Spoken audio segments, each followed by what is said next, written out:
Computer.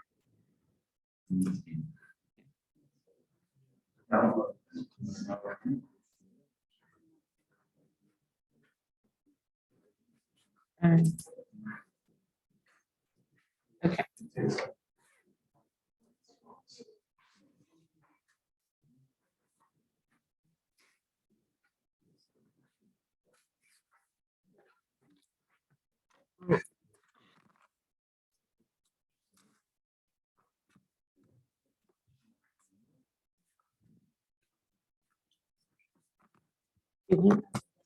Another camera.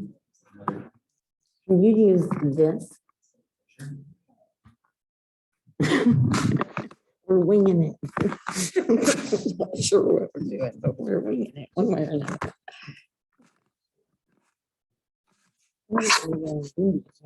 It's not ideal.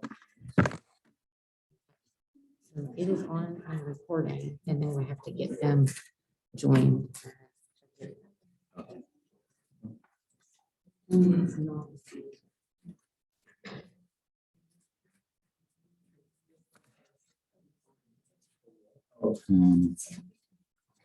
What I'll do is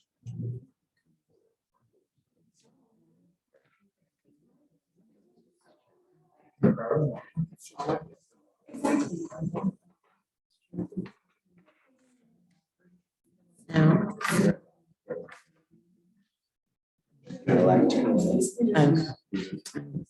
Good idea.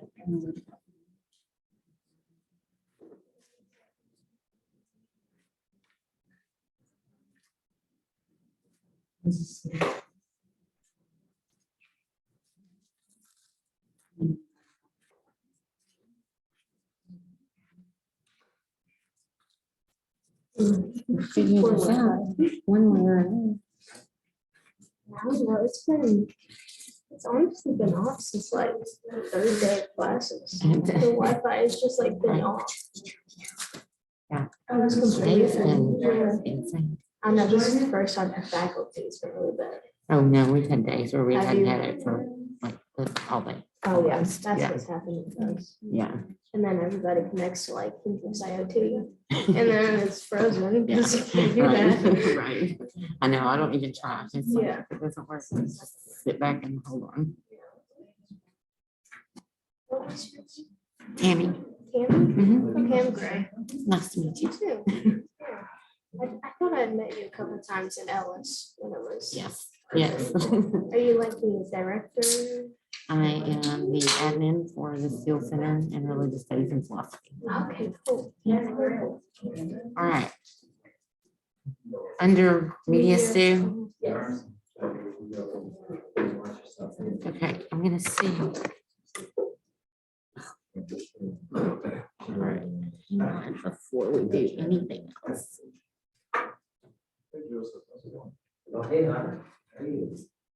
Yes, okay.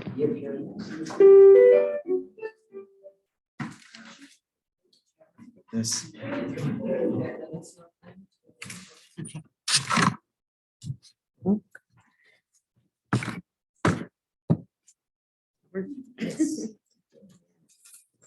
True. You co-host on that one? You are. You are. Okay. I've already done it. So you will need to monitor and admit any more participants and we'll make sure you've got it visible for questions and discussions. Chat on the side. Recording in progress.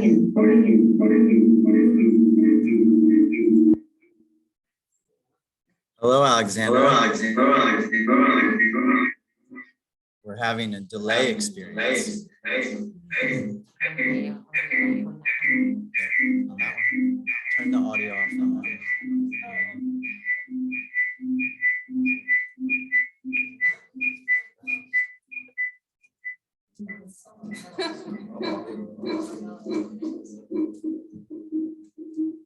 Is it off? Maybe turn it down on this one. Sorry. It's still. Could be that.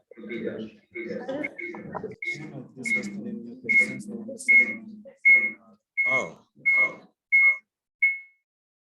How about now? That's better. Can you hear us okay? I can hear you. Can you hear me? You. Excellent. And we're not, Incredible. we don't have feedback. That's excellent. And can you see, you can only see me, or can you see some of the rooms? I can only see you at the moment. Okay, I will turn it to the entire room after I introduce you. Okay? Sounds great. So welcome everybody to the Wednesday afternoon discussion at the Steele Center. I am Jamie Dow. I'm the director of the Steele Center and professor of philosophy here. And we're grateful that you've all come. We want to thank Alexandra for speaking with us today. Alexandra Gustafson is a PhD student at University of Toronto, and your study.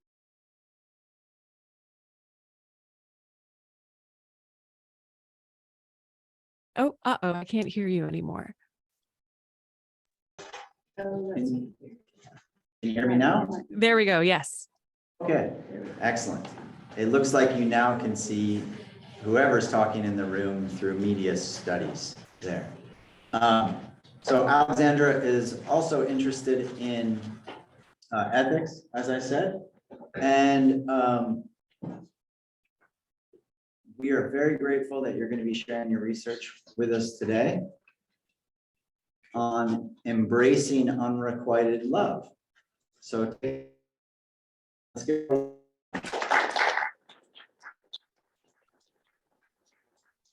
Thank you so much. Thank you for the invitation to be here today. It is wonderful to be here virtually. I would like to begin with a land acknowledgement. So if I could, I would like to begin by acknowledging the land on which the University from operates. For thousands of years, it has been the traditional land of the Huron-Wendat, the Seneca, and the Mississaugas of the Credit. Today, this meeting place is still the home to many Indigenous people from across Turtle Island, and I'm grateful to have the opportunity to work and speak with you today on this land. Now, with a show of hands, I'm wondering, have you ever loved unrequitedly? Have you ever loved someone who didn't love you back? Oh, wow. Look at all those hands. Yeah, me too. Me too. Well, the good news is my talk today is for you. Now, my talk will be an attempt to persuade you to embrace this unrequited love. A tall order, I know. First, I'll say a few words about what exactly unrequited love is and why I think it hurts so much, before discussing the reasons unrequited love tends to hang around. I'll then argue that all love is sublime in the Kantian sense, before concluding with the recommendation that what the unrequited lover ought to do is embrace their love by adopting an attitude of affirmation toward it. So let's get started. First of all, what is unrequited love? Well, by unrequited love, I mean unreciprocated right away that this doesn't include cases in which love is purposefully withheld by a romantic partner as a means of manipulation, but rather only cases where love never comes to develop. We come to love someone, but they just don't come to love us back. Now, what exactly these cases look like, I'll have more to say. But for now, to the more pressing issue. If you raised your hand at the beginning of this talk, then you know that unrequited love hurts, right? If you unrequited, then you know that living without hope for a future with your beloved is a pretty painful experience. When in love, we usually have a desire that our beloved love us back. And if they don't, it can pain us, right? Like very much. Even without the frustration of this desire, however, loving unrequitedly still hurts. Why? For the bare fact that our beloved does not love us. This is sufficient, I think, to explain the bitterness of unrequited love. This being the case, no wonder we might wish that we weren't in love, that we could stop being in love, or even that we had never loved at all. No wonder, right, that people employ all kinds of techniques to get over the people who don't love them back. So in George Eliot's Daniel Deronda, Rex Gascoigne, after being rebuffed by the dynamic Gwendolen Harleth, he begs his father to allow him to defect from England to Canada. And I will confess to all of you here, I once considered the very same after my own heartbreak. Others may seek comfort in a weekend or a few of heavy drinking, or find themselves set up on a series of uncomfortable blind dates by overbearing sympathizers. Indeed, friends will offer us all sorts of concoctions and home remedies to help us get over our love. Those who have loved unrequitedly, however, know that though this friendly advice is no doubt well-meaning, it's also misguided. Because while the proposed remedies might give us time and opportunity to heal from the hurt of the disillusionment, that is, of finding out that our beloved doesn't love us back, they will not cause us to actually stop loving. Why not? Well, it's because the fact that it would be better to stop loving is not itself sufficient to stop us loving.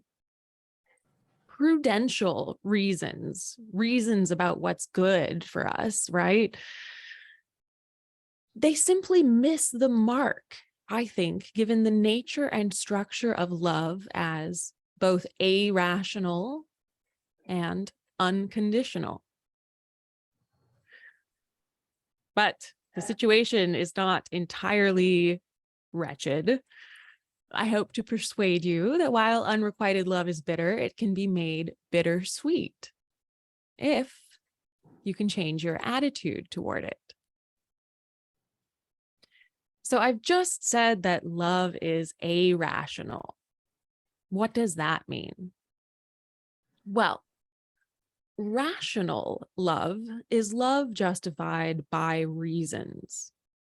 So, for example, we might imagine Tolstoy's Anna Karenina loving Count Vronsky for the reasons that he is charming, persistent, and attentive, something like this. Irrational love, by contrast, is love that's not justified by reasons. Now, there are many reasons why I believe romantic love has this irrational form, just one of which is a puzzle known to philosophers of love as the problem of particularity. So it goes like this. If it's true that love is rational, and that we love people for reasons such as their charm, persistence, attentiveness, well, then it's not clear why we should love any one particular charming person over any other. All sorts of people are charming, persistent, and attentive. Why bother loving Vronsky in particular? So some philosophers of love believe that it's the shared history of a relationship that solves the problem of particularity and provides a rational justification for romantic love. After all, they say, while there might be many charming people in the world, it's only Count Vronsky who first met Anna at that Moscow train station. I think in the case of unrequited love, however, there's a strong reason to doubt that this is correct. After all, doesn't unrequited love sometimes blossom upon first sight or develop over time for a near stranger? I think so. And if love is possible in the absence of a relationship, the relationship cannot serve as its reason. So this is one reason why I say that love is irrational.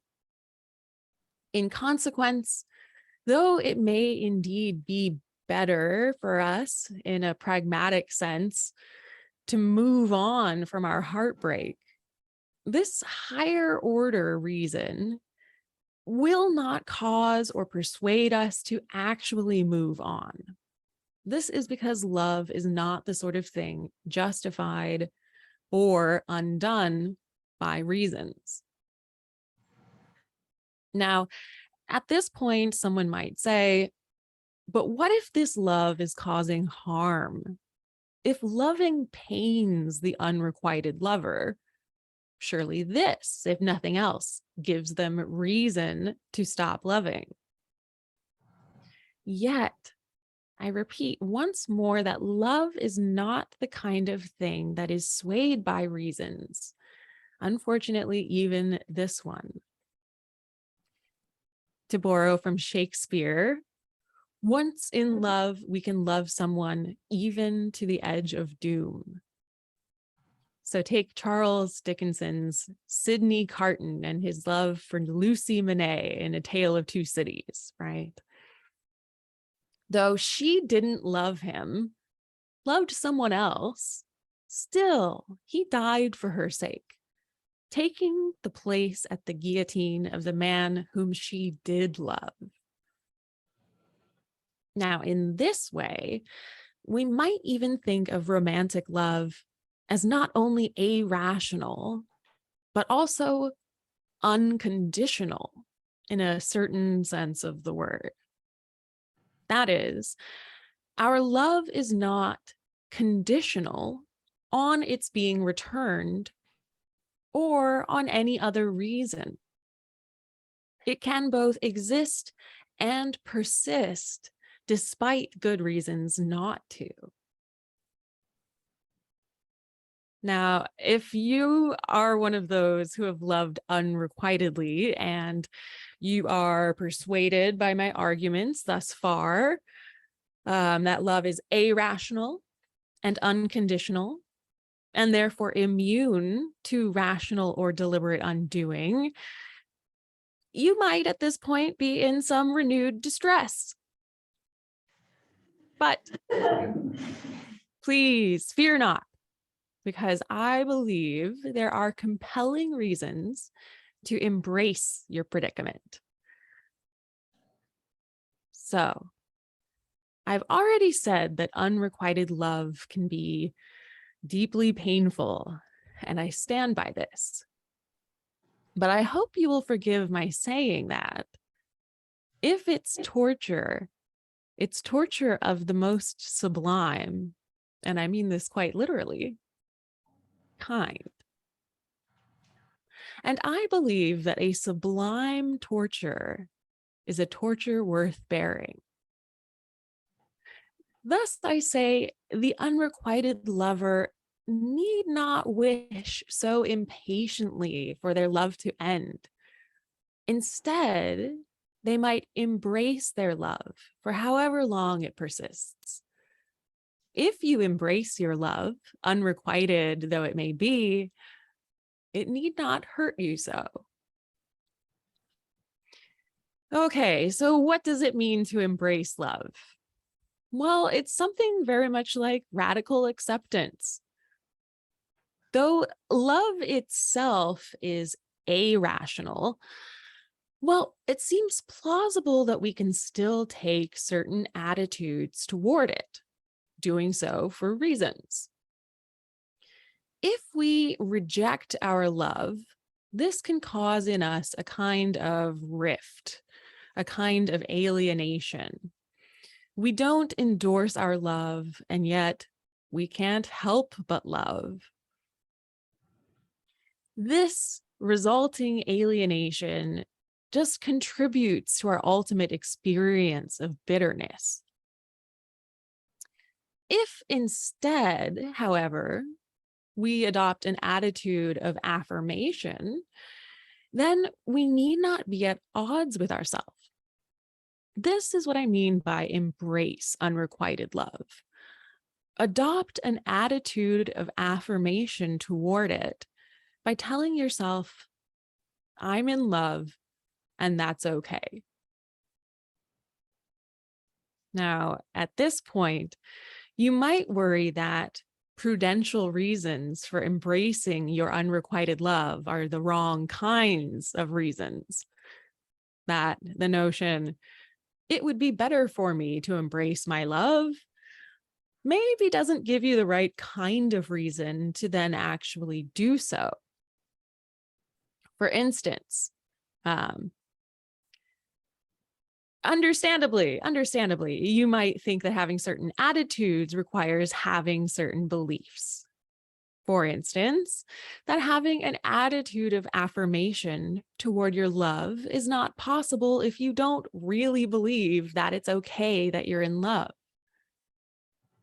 Fortunately, I can offer a powerful non-prudential reason for you to embrace your unrequited love.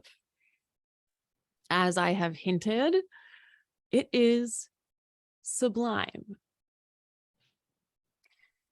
Now, humor me because this is where I get romantic. If you can't be romantic about love, though, what can you be romantic about, right? So that love is irrational and that we are capable of it is, I think, something to rejoice in. So helpless in the face of it, though we may be, we are capable of irrational, unconditional love, which is the closest we may ever come to the infinite or the eternal. So I'm thinking of something like Kant's mathematical sublime, though I may very well be one of the only philosophers to accuse his third critique of being a romance. To paraphrase Kant, the fact that we are capable, over and above reason, of feeling something so immense, so overwhelmingly powerful, so beyond our control, and this is quoting Kant now, indicates a faculty which surpasses every standard of sense. I think that to love is to exhibit a capacity beyond the capacity of sense, even beyond that of reason.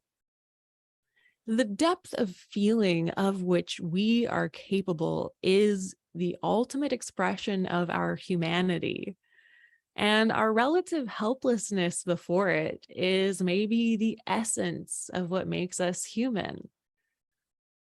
As poet W.H. Auden wrote, "If equal affection cannot be, let the more loving one be me." If love is mathematically sublime, however, I'm ready to admit it's only metaphorically so. But surely love needn't be strictly either mathematical nor dynamic in order to be sublime.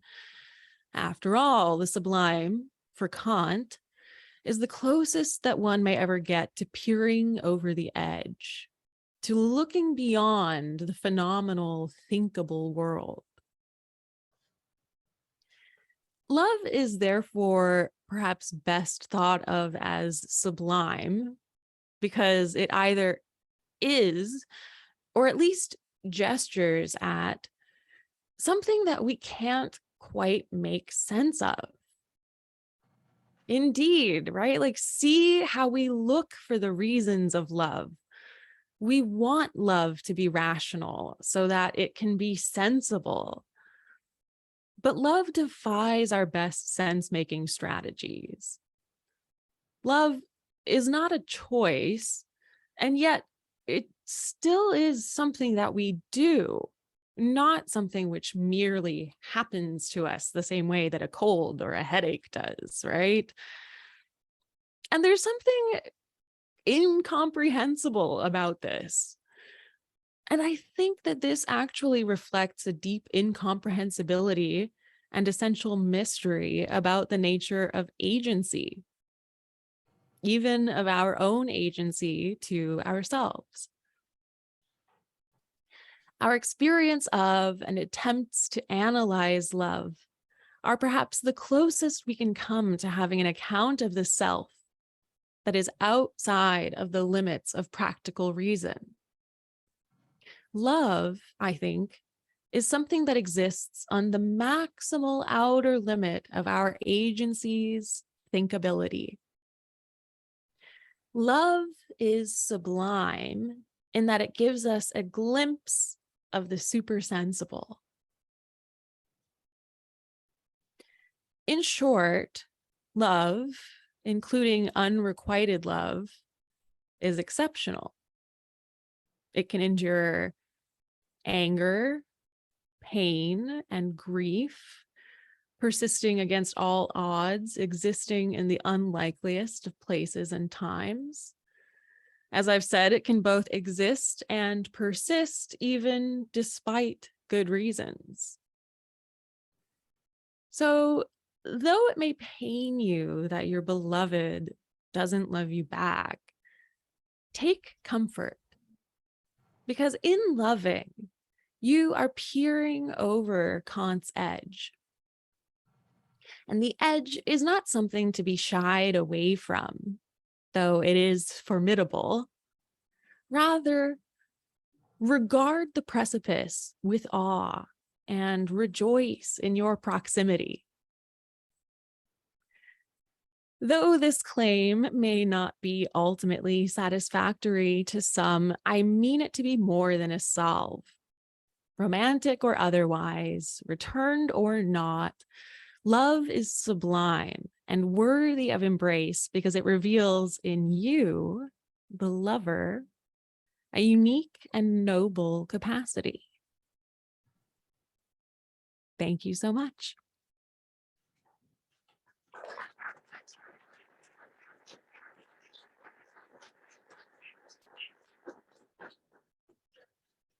Thanks so much for sharing your research with us and your talk. That was wonderful. We're grateful for that. And what we're going to do now is turn it over for questions and discussion. So folks that are present or folks that are online, we can start with questions from either place. So Bailey, if you have questions, just raise your hand with the hand function or put it in the chat. And otherwise, anyone in the room want to raise a question or concern?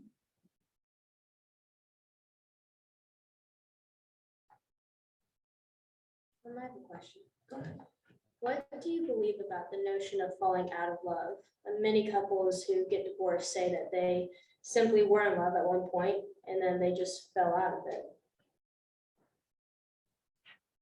Yeah, that's such an excellent question. I think that when we think about love, we have to make sure we're thinking about love in all of its stages. When it comes to falling out of love, I think that this is well explained by love's irrationality. So sometimes when we fall out of love, we may look for reasons, right? But we may have a difficult time finding them. Instead, it may simply be something like the spark is gone, or that feeling isn't there anymore. And I think that if we pay attention to these kinds of experiences, there's a lot of theoretical payoff, and we can learn a lot about love itself. So that's my very long answer to your excellent question. If you have any follow-ups, please feel free.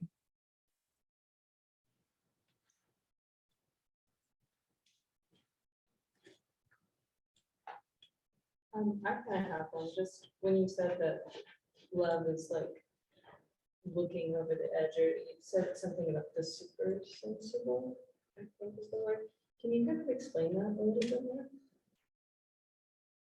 Absolutely. Absolutely. Another excellent question. So what I'm thinking of is something like this. Love has some really puzzling features. Namely, we seem to be able to love people even when there's reasons not to. How is it that we're able to do that if love is the kind of thing that we do for reasons? So, love has this curious kind of opacity, we might say. The more we probe it, the more it sort of defies our reason-making attempts. And this is very reminiscent of the super sensible realm that Kant discusses in his third critique. So in the third critique, we've got the discussion of the beautiful versus the sublime, and Kant tells us a little bit about sublimity, and he divides it into these two categories, dynamic and mathematical. And he's got this great example of like looking out over a mountaintop, or think of like Niagara Falls, some overwhelming natural feature, and you are just awed by the sheer size of it, or the thought that you're like, nature doesn't care about us. Oh my goodness, like one good fire and we would all be wiped out. Like that sense of awe and magnitude, and a sort of like helplessness in the face of it all, is the same kind of experience that we encounter when we start really probing the nature of love and discovering that it's not as easy to analyze as we might like, something like this. So it's because of the features of love that I think it's got this sublime, super sensible quality. Yeah.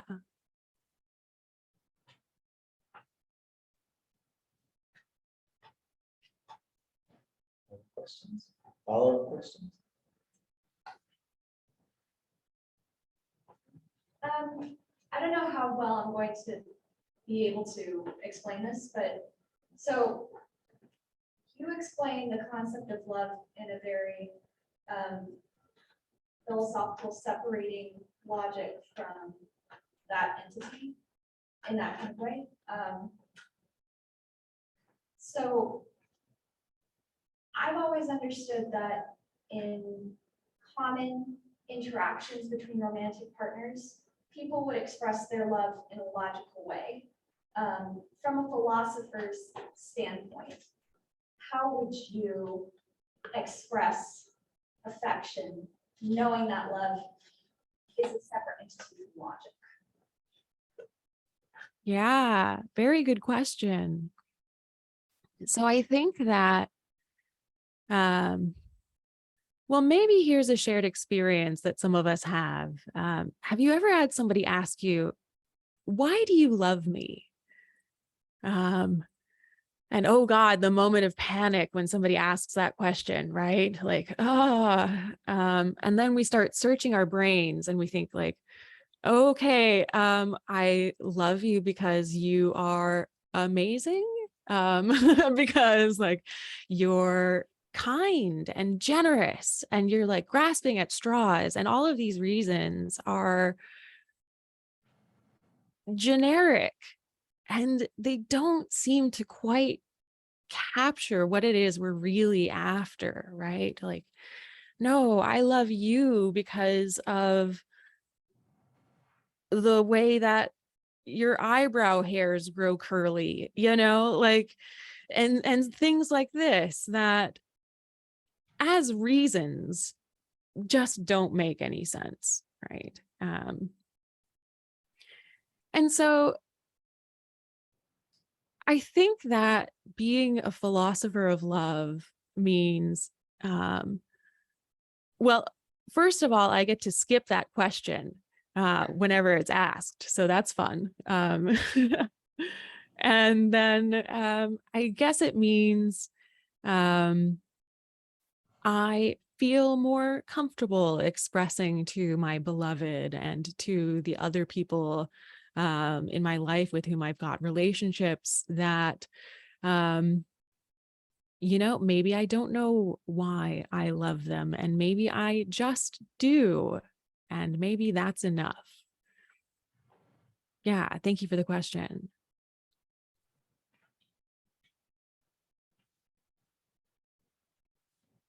So if love is irrational, how do we explain or merge that with romantic attraction, and how some people only have romantic attraction, develop romantic feelings for people of a certain gender? Are those ideas able to coexist? Because one would seem to be a rational idea. Yeah, great question. So I think that one of the nice things about irrational love is it gets to exist despite good reasons for it not existing. So we find love in all kinds of incredible, unlikely places. And I think that this is explained by love's irrationality. When it comes to relationships, I think that this is where things can get really tricky, because I think that relationships are rational, are things that we enter into for reasons. And I think that this is one place where some of the confusion about love and rationality kind of enters into the picture, because love and relationships are like this, right? But I think all of this reasons talk is actually generated from the relationship rather than from the love itself. So when it comes to a situation in which somebody, like only is attracted to a certain sex or gender, I think that, yeah, in a way, it's sort of inexplicable when it happens to us, right? Like when we just aren't attracted to somebody, it's like, well, I just am not, right? Like that sort of is the base reason. And I think irrational love like coexists nicely with this picture. Yeah. But totally happy for a follow-up or to hear what you think. No, that makes sense. I think relationships are rational, but love is not. That's definitely very Kantian.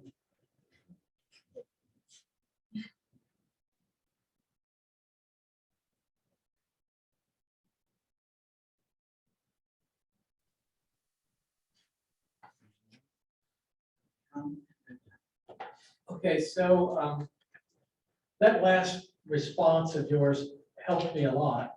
I was thinking about, why is it then that two people who find themselves in love typically share certain assets, if you will? I can get myself in trouble here, but I was watching Bachelorette last night. And it wasn't going to happen. And I got to thinking, okay, are they both equally attractive? That sort of thing. And I was wondering about the irrationality of it. How could that be if we do bring those kinds of expectations to the table? But then you said,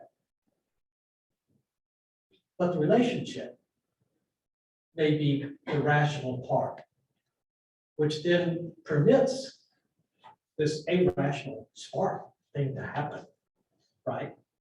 Regardless of how, pardon me again, equal their assets might be. Yeah, absolutely. That's a great example. And I think that, yeah, what a sad case for the bachelor or the bachelorette. Sometimes that spark just isn't there, even when on paper, all the reasons are right. Sometimes things line up in such a way that it may be a good idea to have a romantic relationship with someone, and yet the feeling just doesn't come. And yeah, I think that it's the irrationality that explains it. How do you use that same idea to take a look at people falling out of love? They're in a relationship. Does the relationship fall apart first? That makes no sense, but I don't know. Yeah, so I think that while love is irrational, it's not immune to causes. So love is the type of thing that is caused to happen, and similarly, falling out of love can be caused to happen. And what exactly are these causes like? Well, one may be the, say, crumbling of the relationship. This may cause love to end. It needn't, but it may.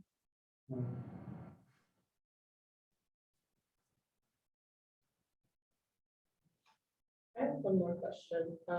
On embracing the unrequited love, I do really like that concept. When you're kind of telling yourself it's okay, what are like the other actions like associated with that acceptance and embrace? Like, you know, if your unrequited love is also unknown to the person, like, sorry, that had like at the end, I should have finished the statement and I didn't. That was the whole statement. Okay, great. So what if our unrequited love is unknown to the other person? What was the rest of the question? I missed it. Sorry, and just like, you know, what are those other, like, you know, other than like kind of telling yourself that it's okay, like, are there other actions that you would suggest associating? Do you think people should just be like, hey, I love you? Or is it better to kind of accept it internally, but still maybe keep it to yourself? And can that coexist, I guess?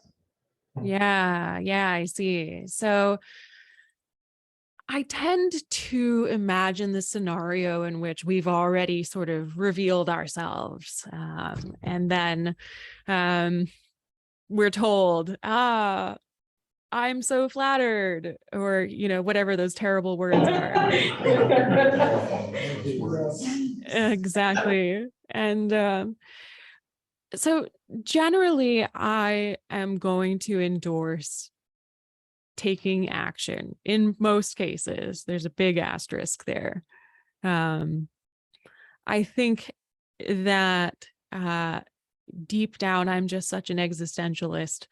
And so when it comes to like love and other emotions, I think that we ought to embrace them. And what does embracing them look like? Well, sometimes it's adopting this attitude that I'm talking about, this it's okay, but sometimes it's taking action, and it's telling the person we love that we love them.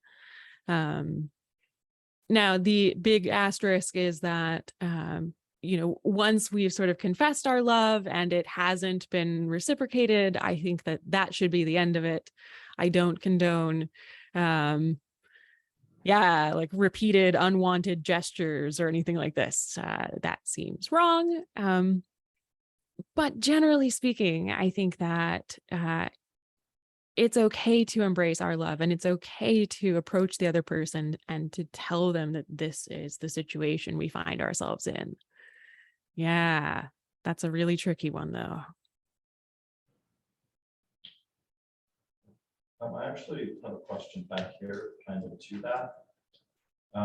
Once we are in that position where we've told someone we love them and whatnot, and we've come to embrace that feeling, in your eyes, is the point of that affirmational attitude just to feel the good feeling itself, or is there something actionable at that point? Because I think it's kind of a natural follow-up. Like, is there something ennobling about that, just to you in general, or what are your thoughts on that?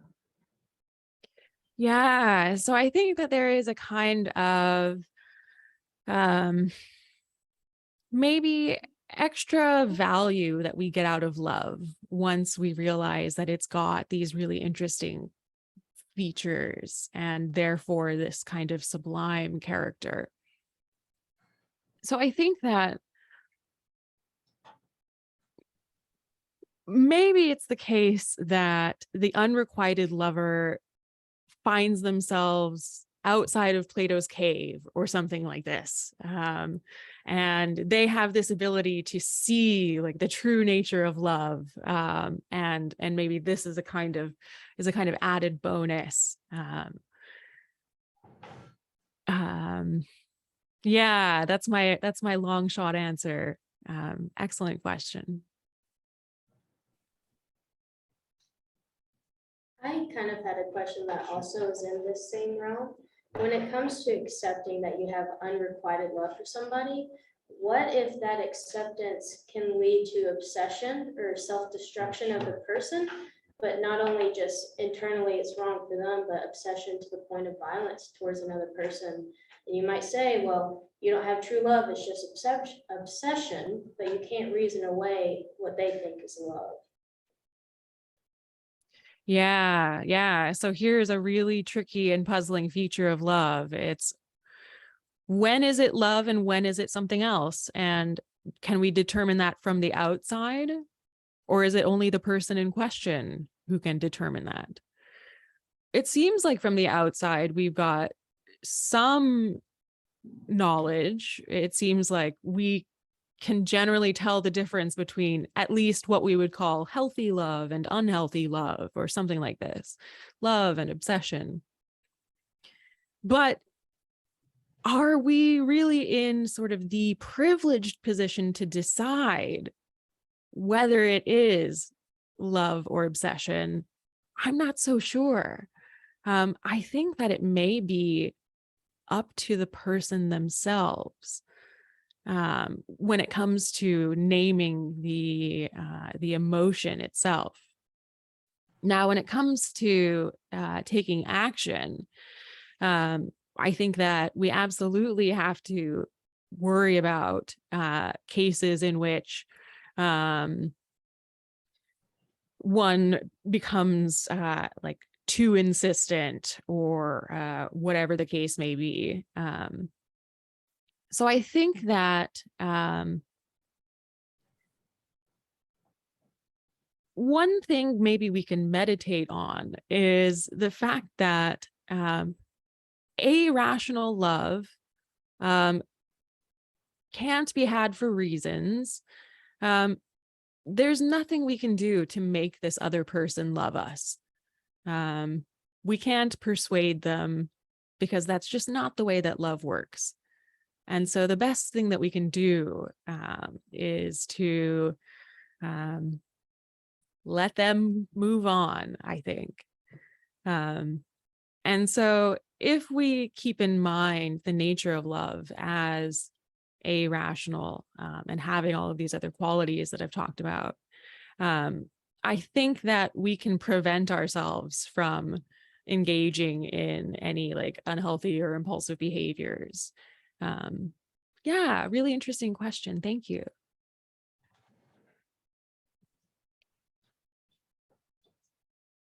Can I follow up on that? I'm wondering if the sublime is pleasurable, right? There's delight to be found in it. And some of the appreciation of nature that Kant talks about can be, you know, you can stare at the stars and experience the mathematical sublime. And there'd be nothing wrong with continuing to do it, right? And same deal with like appreciating other people's respect for the moral law. There's nothing wrong with continuing to do that all the time, right? And it seems like in the case of natural disasters, as long as you or people aren't going to be suffering, then you can appreciate those things, right? That's dynamically sublime. But I guess in the love case, I just wonder if it's irrational when, how do you step in and say you've gone too far? Like, so this is kind of a follow-up question. It seems like there has to be something that says that this becomes obsessive or it goes too far. So what is that? Even if it's an irrational thing, what is that thing? Can I be too hooked on the sublimity of unrequited love and pursue it even when everyone tells me not to? And how would I get myself out of it if I found, hey, even if I found it, this is like creating tons of delight and pleasure in my life, though sublime it is. Yeah, a really difficult question.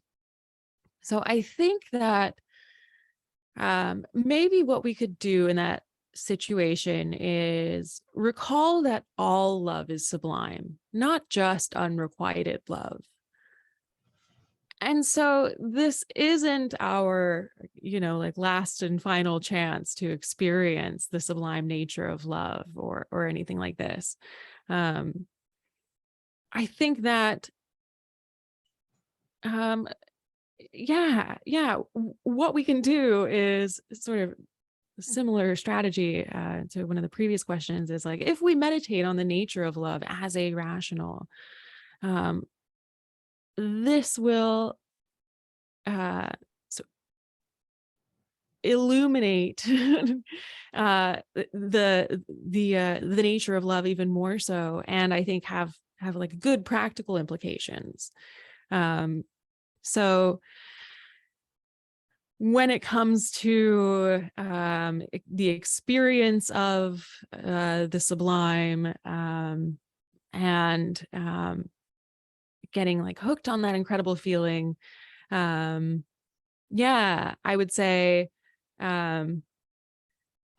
one needn't single-mindedly pursue, this one person just because love is sublime. All love is sublime. So fortunately, opportunity for many, many more experiences.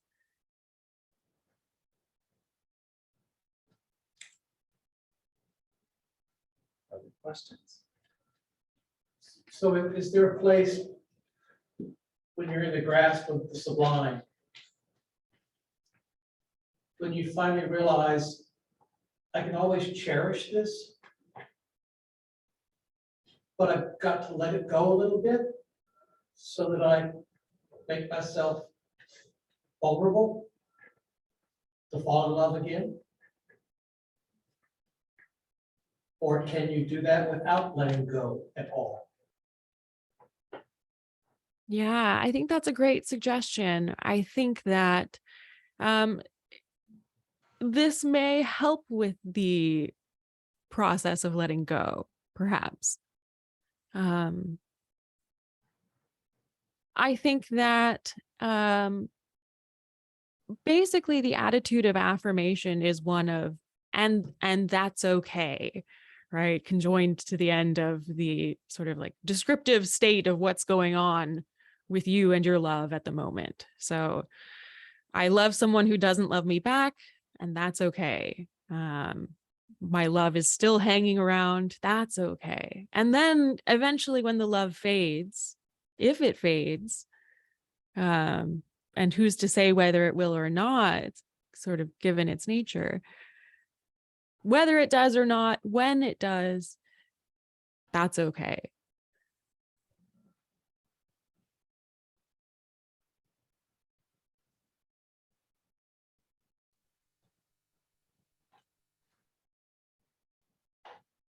I guess I have a really brief question. Sure. Yeah. Do you think once you have fallen in love with somebody, you can ever completely be rid of that love? So I think that here is a metaphor. I think that loving is a way of seeing. And once you've seen something, you can't unsee it. I think that you can forget about it. You can sort of like push it to your periphery. But I think that love is so identity shaping that it stays with us in some way. I tend to go pretty romantic, and I say that like in most cases, if not all cases, we do still love. There's always someone in the room who's like, I definitely don't love so and so anymore, and more power to you. Like, but I think, I'm inclined to say that we do always love.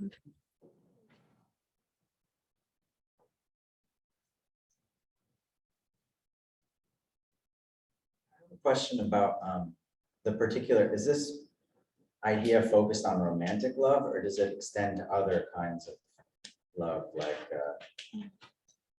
so what about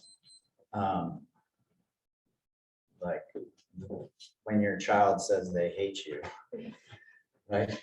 That's a different kind of, it may be false, but it's also hurts in a way that I wonder, is that, because I don't know, maybe the parents here can say that their children haven't said that, but it seems like kids say that to their parents, right?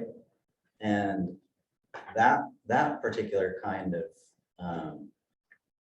that moment seems to be something that's sort of more difficult to say, oh, there'll be other moments or something, right? Like it's harder to get over in some sense. So I'm wondering, like, are there like easy cases and tough cases here? And what do we say about those differences between them? Yeah, excellent question. I think when it comes to different kinds of love, I haven't made up my mind yet whether there's a good holistic account to give. So I think that on the one hand, all love is sublime, and that includes familial love, love for friends, this sort of thing, because it gestures at this incredible capacity that we've got. But at the same time,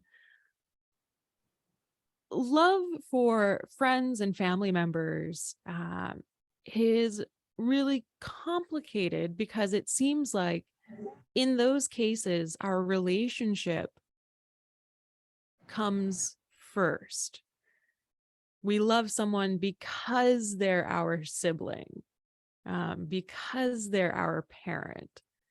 And that almost sounds a little rational. So I'm not sure what to say of love in those instances. I think that it may mean that romantic love is something exceptional, that it may have something more in common with love of like nature and ideas and things like this than other kinds of love for other people. And so that's my sort of like unfiltered current position. I'm not sure, but I'm inclined to think that there's something slightly different going on with friendly love, familial love, than what's going on with romantic love because of this big role that the relationship plays.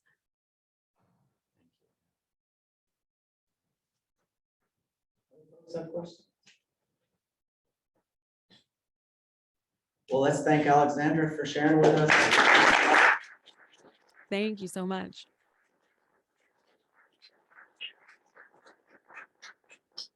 We appreciate it.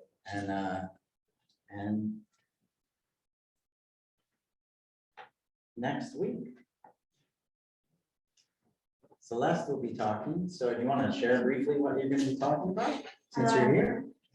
Wow, the entire, like the shift in the entire room. Yeah. Yeah, so I'll be talking about horrific queers in cinema and thinking about the way in which queerness has been positioned as monstrous, but really trying to push past this idea of good, bad, and whether or not that's actually a really delightful thing that we can take hold of, to take it away from this idea that it's just inherently evil and we should shun it. What kinds of places of joy and transgression can be found in loving sort of the queer monster? Awesome. If everyone could turn this way, we can take a picture. Right? So everybody smile. Thanks everybody for coming, and thanks so much for sharing your research with us. We really, really appreciate it. My pleasure. Thank you so much.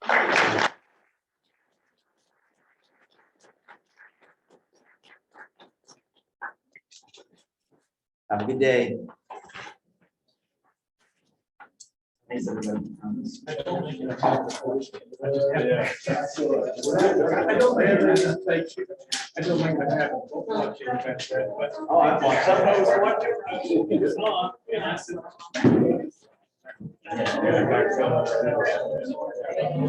Yeah.